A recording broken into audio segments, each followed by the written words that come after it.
Welcome back to Eric's Drink Whiskey. I'm Eric, and I just took over Eric's spot. Swagger Jacker, you can go.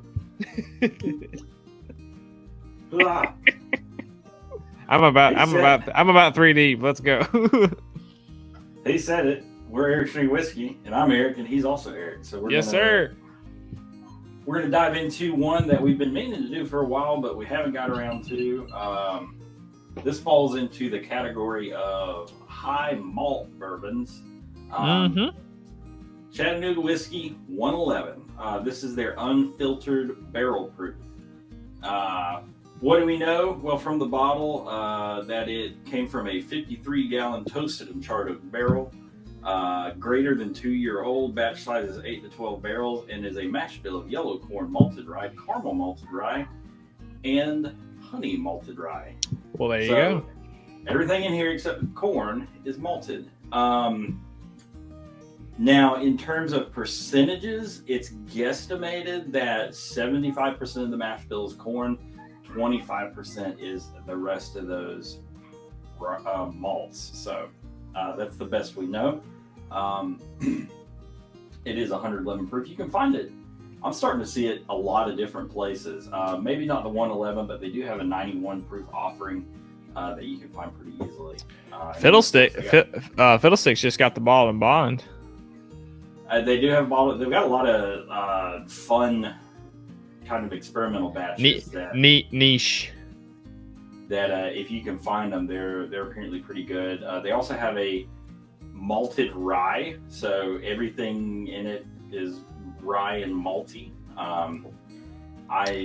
We love the malt. I want to lay hands on it, but what can you do? So, Chattanooga Whiskey Co. 111 straight bourbon whiskey. This is a high malt.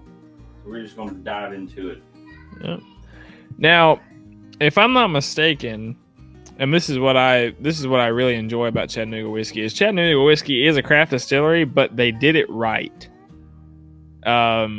They sourced from MGP in the beginning, and then they slowly started doing their own distillate and mixing it with the MGP that they were sourcing, and then slowly phasing it out and kind of making their own taste. And they were doing a bunch of different finishes with their original stuff, the original MGP stuff. But I have really enjoyed what they have been producing.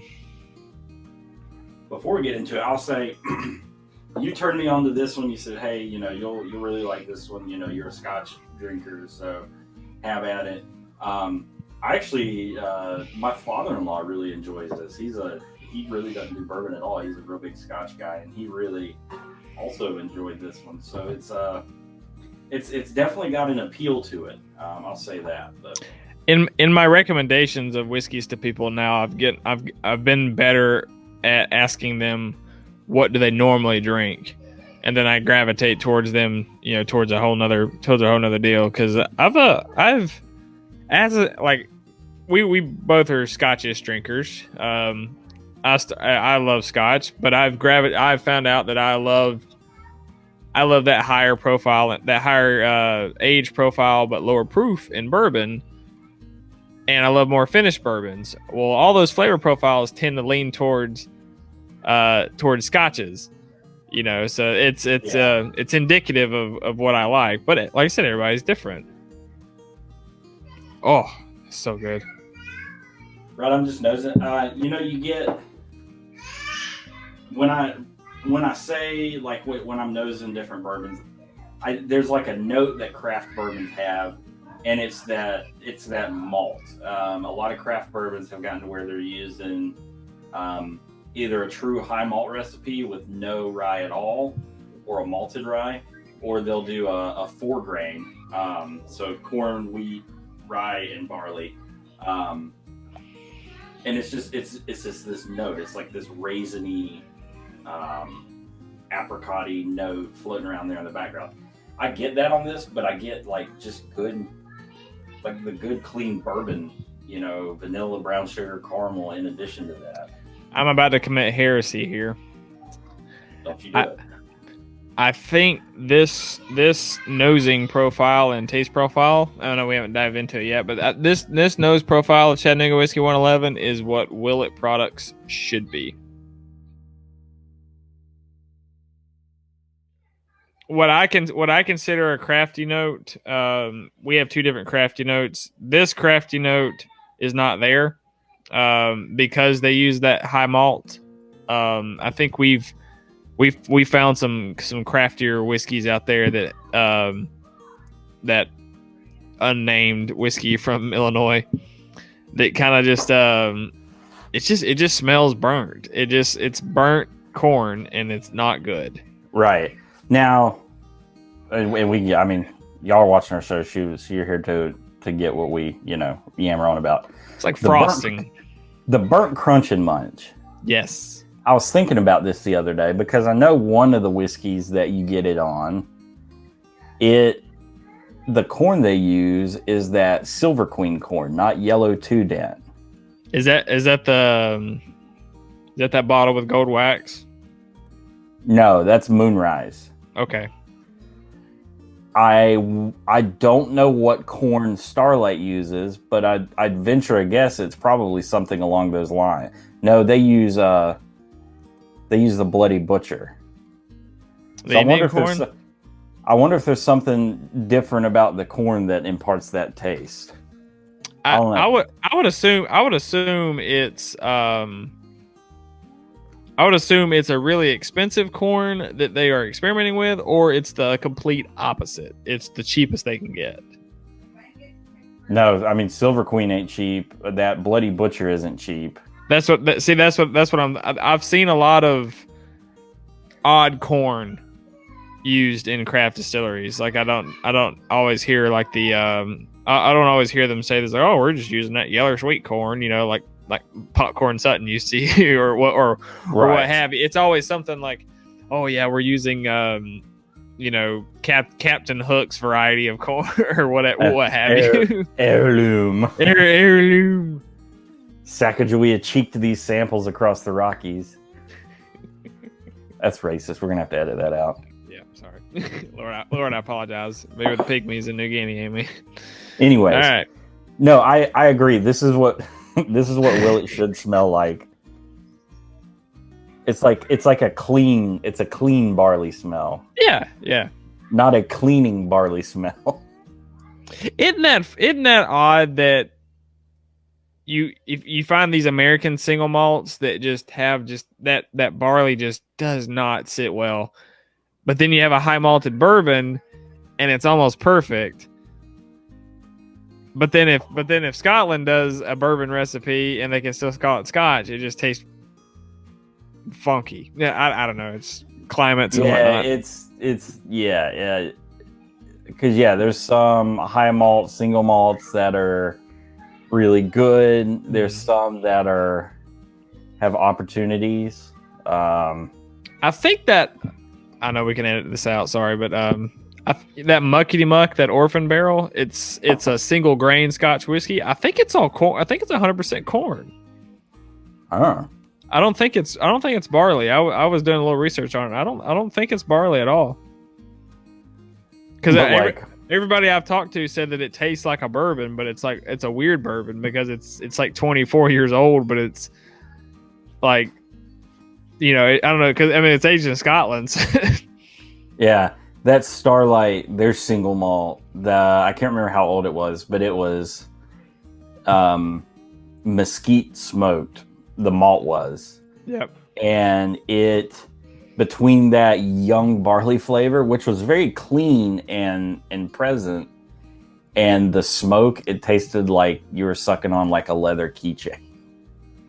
Right. All right. Let's drink it. Yep.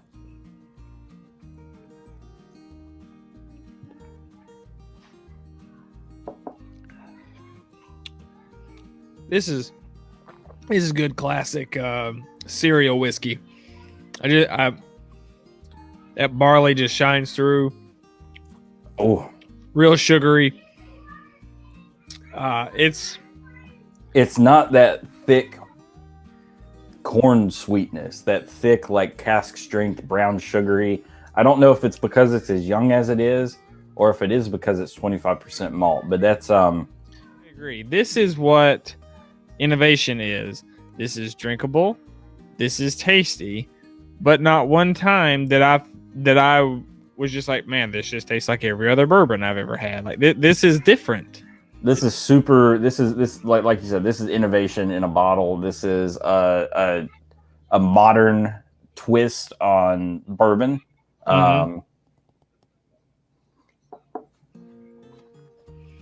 It feels like bourbon.